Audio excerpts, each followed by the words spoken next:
Hello, my basset hound friends and my sexy little pie kitties.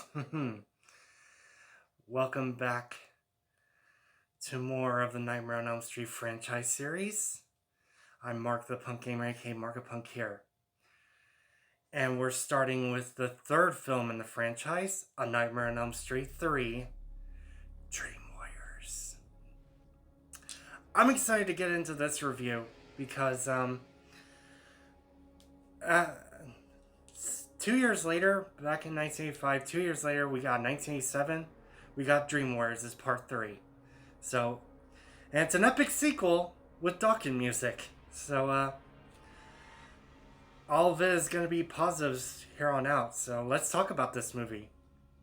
And, I love the opening to this movie when, the character Kristen gets chased by Freddy himself in that scene. That's really cool. And at the end of that opening scene, there was a lot of hanging corpses in that scene. That's fucking awesome. That's a really creepy opening to part 3. I think it's one of the better openings to any series in the entire franchise. Awesome. Alright. Also, they're not only cannon fodder characters, these are actually the best characters you can actually interact with. Like Joey and Taryn and stuff. Awesome characters to interact with. And unfortunately for wants to be a movie star chick, she dies with welcome to primetime, bitch. Always the best line. Awesome. I know it's one of his best quotes in this movie. And it's fun to interact with the characters in this movie instead of cannon fodder characters that you don't really give a shit about. They just want them to die relentlessly by Freddy. And, oh boy, great cast of characters in this movie as well. Oh yeah, the next positive, we get to know more of Freddy Krueger's backstory by the ghost of Amanda Krueger, which is awesome. I think it's a really cool scene and tells a story about the bastard son of 100 maniacs. Her child, Freddy, the bastard son of 100 maniacs. Insane shit. As if the other characters were introduced in this movie, Heather Langenkamp and John Saxon makes a return in this movie.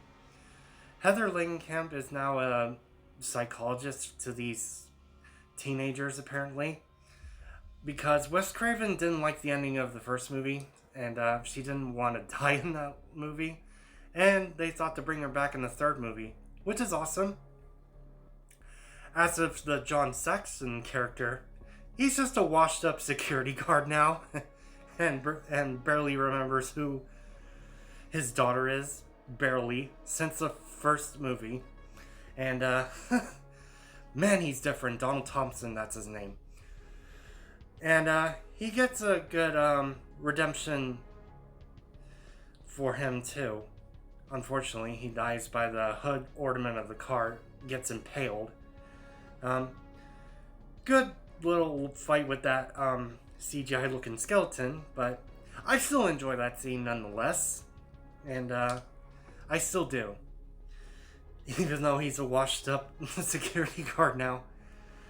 And, the actual character tells him where the hidden bone remains of Freddy Krueger is in the junkyard scene. And more to explore. And, yeah. Okay, so my next positive, I'm going to go with my favorite nightmare death in the whole movie is actually going to be Philip's death when Freddy makes him into a puppet. I love that death in the movie. And it's the first death of the movie. When Freddy actually controls him like a freaking puppet. At the end of that death, just cuts his strings off of him. And he falls and dies and gets that laugh ha ha ha ha ha at the end. I love that death.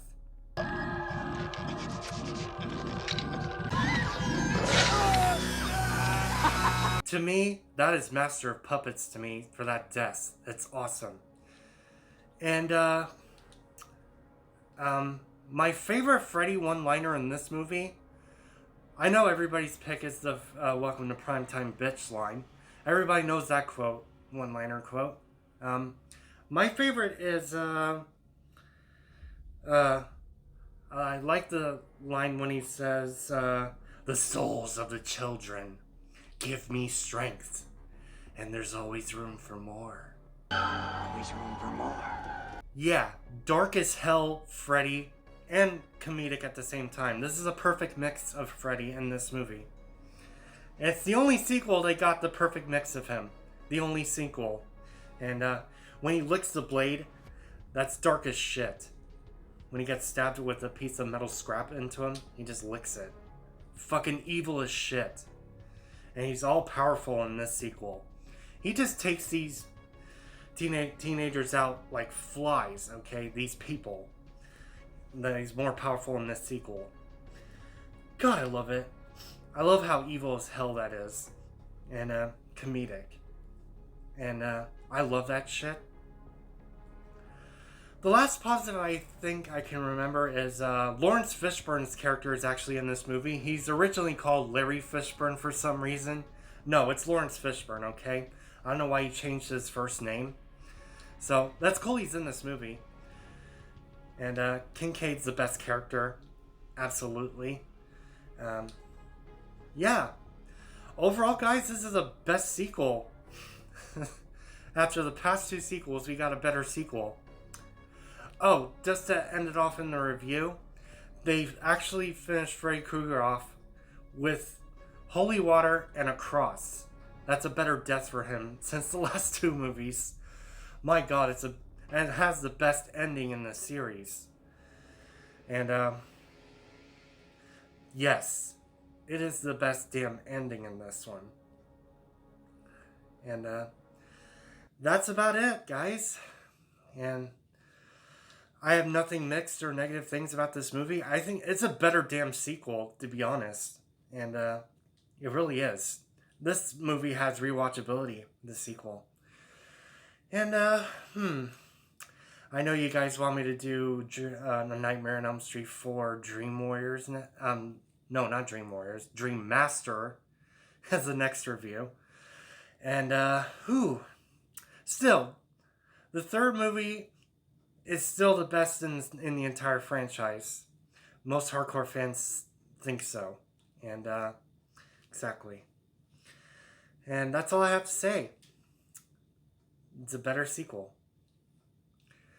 And I will see you, my best home friends, and my sexy little pie cuties. Oh, subscribe to me if you haven't. Make sure you click the bell to get all of my notifications and all that stuff. And also like and share the Markapunks horror review of A Nightmare on Elm Street 3 Dream Warriors, so I get more views and more subscribers. And that I will see you, my best home friends, and my sexy little pie cuties, with the fourth movie in the franchise, A Nightmare on Elm Street, Dream Master. Seizure later.